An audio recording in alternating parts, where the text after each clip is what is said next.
இது உங்கள் நியூஸ் 5.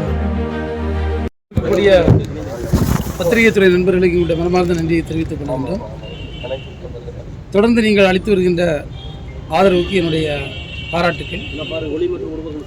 என ஆவின் நிறுவனத்தை பொறுத்தவரையில் சாதாரண ஏழை எளிய விவசாய பெருங்குடி மக்கள் அவர்கள் உற்பத்தி செய்கின்ற பாலுக்கு தரமான விலை கிடைக்க வேண்டும்.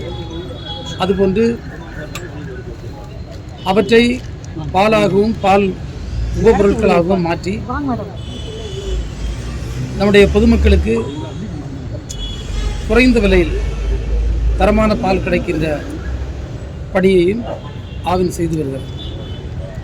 எனவே அந்த நிலையில் உங்களை போன்றவருடைய ஒத்துழைப்பு என்பது மிக தேவையான ஒன்றாக இருக்கிறது. உங்களுக்கு தெரியும், நம்முடைய மாண்பு முதல்வருடைய தலைமையில் இருக்கக்கூடிய ஆட்சியில் பால்வளத்துறை இன்றைக்கு ஒரு வளமாகும் பால்வளத்துறை என்று சொல்லுகின்ற அளவிற்கு உயர்ந்து கொண்டிருக்கிறது. நான் பல்வேறு பத்திரிகையாளர் சந்திப்புகளில் இந்த துறை ஆற்றி வருகின்ற சாதனைகளை நான் கூறி வருகின்றேன். இந்த நிகழ்வை பொறுத்தவரையில் இங்கு நம்முடைய மாண்புமிகு துணை முதல்வர் அவர்கள் சமீபத்தில் வருகை இருந்தபோது ஒரு 2000 மெட்ரிக் டன் அளவிற்கு நாள் ஒன்றிற்கு இந்த பன்னீர் உற்பத்தி செய்கின்ற ஒரு தொழிற்சாலையை திறந்து வைத்தார்கள். அதைத் தொடர்ந்து அந்த உற்பத்தி மிக சிறப்பாக நடைபெற்று கொண்டிருக்கிறது. கோயம்புத்தூர் மட்டுமல்லாமல் பல்வேறு பகுதிகளுக்கு இங்கிருந்து அந்த பன்னீர் அனுப்பப்பட்டு வருகிறது. அதேபோன்று இந்த பகுதி மக்களுடைய கோரிக்கையை ஏற்று இந்த பகுதியிலேயே பன்னீரை வைத்து உணவுப் பொருட்கள் தயாரித்து ஒரு அவுட்லெட் தொடங்க வேண்டும் என்ற கோரிக்கை இன்றைக்கு நிறைவேற்றப்பட்டு ஒரு பன்னீர் அவுட்லெட் தொடங்கி இருக்கிறோம். இந்த இடத்தை பொறுத்தவரையில் எப்போதுமே பால், இவருடைய பாலுடைய உபப்பொருட்கள், இப்போது பன்னீர் போன்றவை தங்கு தடையின்றி எப்போதும் கிடைப்பதற்கான ஏற்பாடுகளை நாங்கள் செய்தோம்.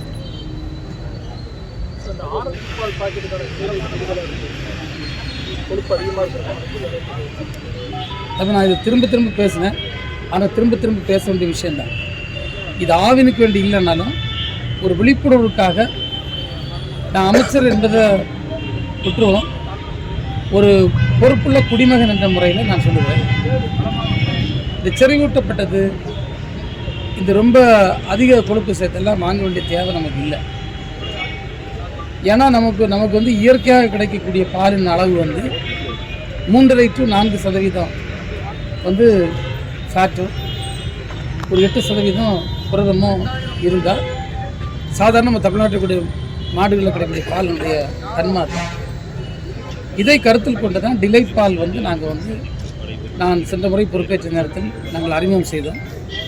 உங்களுக்கு தெரிய பலர் விமர்சனம் பண்ணார்கள். ஆனால் இன்றைக்கு பெரிய அளவில் சேல் போயிட்டுருக்கு. அதில் அந்த பாலை நோக்கி மக்கள் போகிறது அவங்களுடைய ஆரோக்கியத்திற்கும் எல்லாவற்றுக்கும் நல்லது என்று நான் கருதுகின்றேன்.